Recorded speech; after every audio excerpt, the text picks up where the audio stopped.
How do I pitch articles? Pitching articles comes down to three basic things. At least for me, I use a 3-paragraph system whenever I pitch something. So let's say you're talking to Writer's Digest or you're talking to Outside Magazine. Let's work with Outside Magazine. You know what you want to say to Outside Magazine. You have an article idea. You know it will work for them. You got the editor contact, or at least where to submit. Now what? Here's what you can do. Use a 3-paragraph system that has worked for me really, really well. The first paragraph is essentially like the lead or the beginning of your article. In 2019, a bunch of hikers gathered at the bottom of Mount Charleston. Many of them experienced, but some of them had no idea what they were getting into, and they're never heard from again. I just made that up. That's a lead. That's a lead. And if you treat it like article, you'll be like, oh, I want to keep reading. Well, what happened to, why were they never heard from again? And some were experienced, but I guess they weren't experienced enough to deal with whatever happened.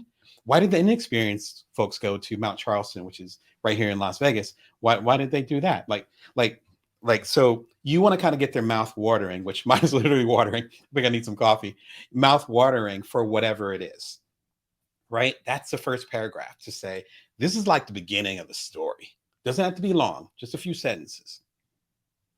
The second paragraph is saying what you're actually going to give the reader, what the story is and what you're going to give the reader.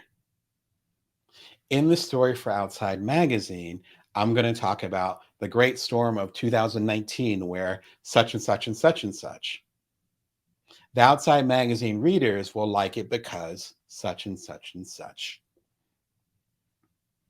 So that's paragraph 2.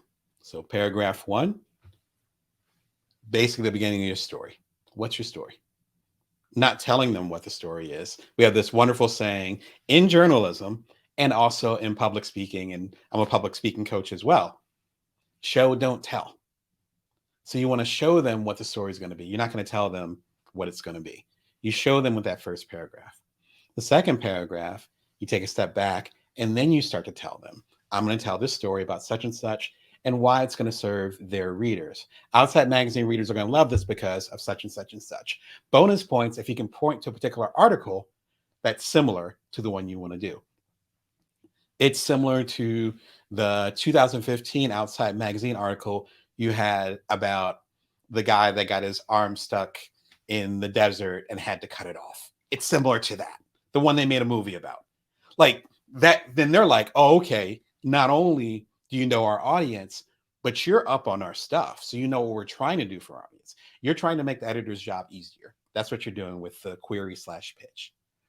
The third paragraph is going to break down why you are the one for the job.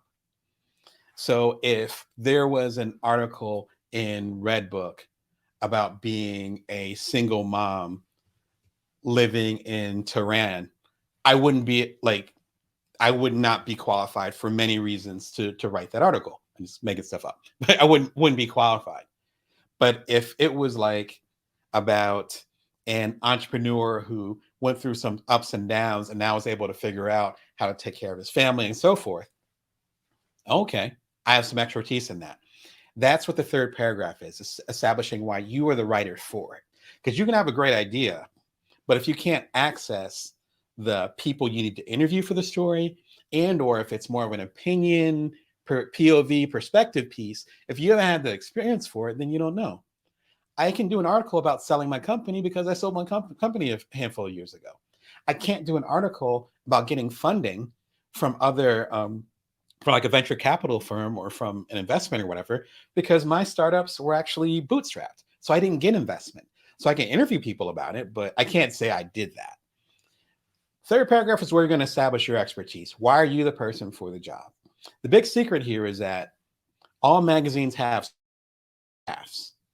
So they have writers that they full salary, health benefits, 401k, they're set. So even if you didn't approach them in most cases with a particular article, they still would find a way to get articles into their magazine because they got a staff. So with that first paragraph, with you telling the beginning of a compelling story, the second paragraph where you're talking about what the story is and how it's going to serve the readers, and the third paragraph, most importantly, why you're the person for the job, then they're like, it's worth taking a risk to have this outside person come in and have a conversation about this potential piece. That's a whole different level. And that's kind of the journey that you're going to go through if you're going to get a freelance article published. Very few publications are 100% freelance.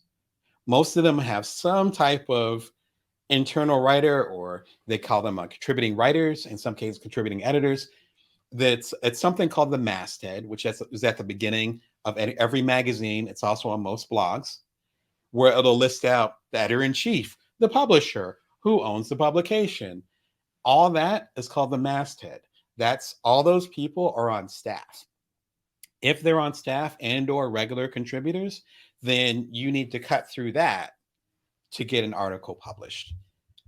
It's really key to understand that there's a whole dynamic that's happening out, and they have a whole system that frankly has nothing to do with you. Your job is to make sure that their system is on top of things. I did a keynote a handful of years ago, quite a few years ago, actually, for ASJA. It was back in San Diego, back when I lived over there. They had a joint meeting, ASJA and SPJ, the Society of Professional Journalists. Shout out to y'all. And I was like, why journalism matters even after journalism.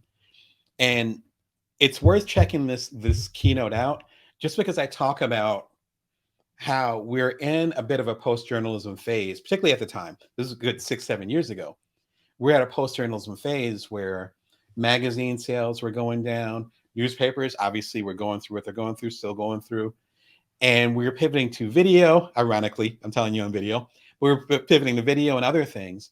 And me explaining why journalism still matters, though. It's just in a different form. And I break down exactly why it's so valuable that you build your own brand and not be dependent on an outside magazine to get notoriety. It's really important that you build up your channel. Like in my case, it's really important that you build up your newsletter list, which I've talked about ad nauseum here. Go through the previous episodes, particularly the marathon I had a few days ago with making things profitable. The link is below. I get into that, but check that out. It's important for us to build up ourselves and not just depend on such and such giving us the shine. So sometimes you have an article that you want to get out there and no one's rocking with it, or the publications don't hear you. And sometimes you got to publish it yourself. One of the reasons why I started this channel, and there's so many things I'm able to address here, so many ways I'm able to do it, that the publications and the folks I was working with didn't quite see. And sometimes make your own way. And that's an important part of the process. Excuse me. If you're going to go through your process as far as making a living as a writer, and we'll talk about this more in the next question, highly recommend Six Figure Freelancing by Kelly K. James. Hope you're doing well. I have her book around here. It is dog-eared, but again, as I say almost every episode, my boys move stuff around. It's somewhere in the house, but it's been with me for a while. She's fantastic as far as breaking down how to make a living as a freelancer, what you should talk about. She is a former lawyer, so she doesn't mess around with the numbers and the time. She messes around with the numbers. You know what I'm trying to say. She takes it very seriously, which makes her fantastic. It is worth checking out the book. Excuse me. And as you start to go through your process, it's important to find some type of, what's the word I'm looking for? Levity. To stay grounded. That's what I'm trying to say, to stay grounded. One of my favorite books, period. One of my favorite books. I have the old school version. Yeah, y'all don't have this. They don't make this one anymore. You see, it's dog-eared. Dojo Wisdom for Writers. Excuse me, Jennifer Lawler, fantastic. It is short, it is sweet. And what folks will not tell you about freelance writing, if you decide to make it a full-time profession, or even if you do it on the side, it can be very, very hectic. You can have editors that come in and want last minute changes, but they're about to go to press, which means that they're about to publish something. So that means you can do it quickly. You might have certain sources, which means people that you're interviewing, and you might not be able to access them in a certain way. And so you're trying to do this with a deadline and all that stuff. It's even the financial ups and downs, which we'll get into in a minute. This helps you stay level. It's a fantastic book. As you can tell, this is my old copy. The new version's out. In fact, I think this is under Jennifer's publishing imprint, which is fantastic. You know, I rock with that. I got Bringworth Publishing. Shout out to Jennifer. You know, I love you over there. You're doing fantastic work. And she's an author, like not just author, you know, like stuff I do, but author like fiction. You know what I mean? Like novels and stuff. This, the pre-order link just came up. I just got the notification of it. It's The Dreamer. I believe it'll be out in the next couple of months. I need to go ahead and double check the release date, but it'll be out soon. Probably, I think it's the launch date's close to October 20th, which is when my book comes out, the complete Bringworth collection. Fantasy novel, sounds fantastic. Check it out. I would be remiss if I didn't mention that one too. If you're going to talk about writing and going deeper, you know, break that down. You know what I mean? And one quick side note on that. I was never a big fiction person.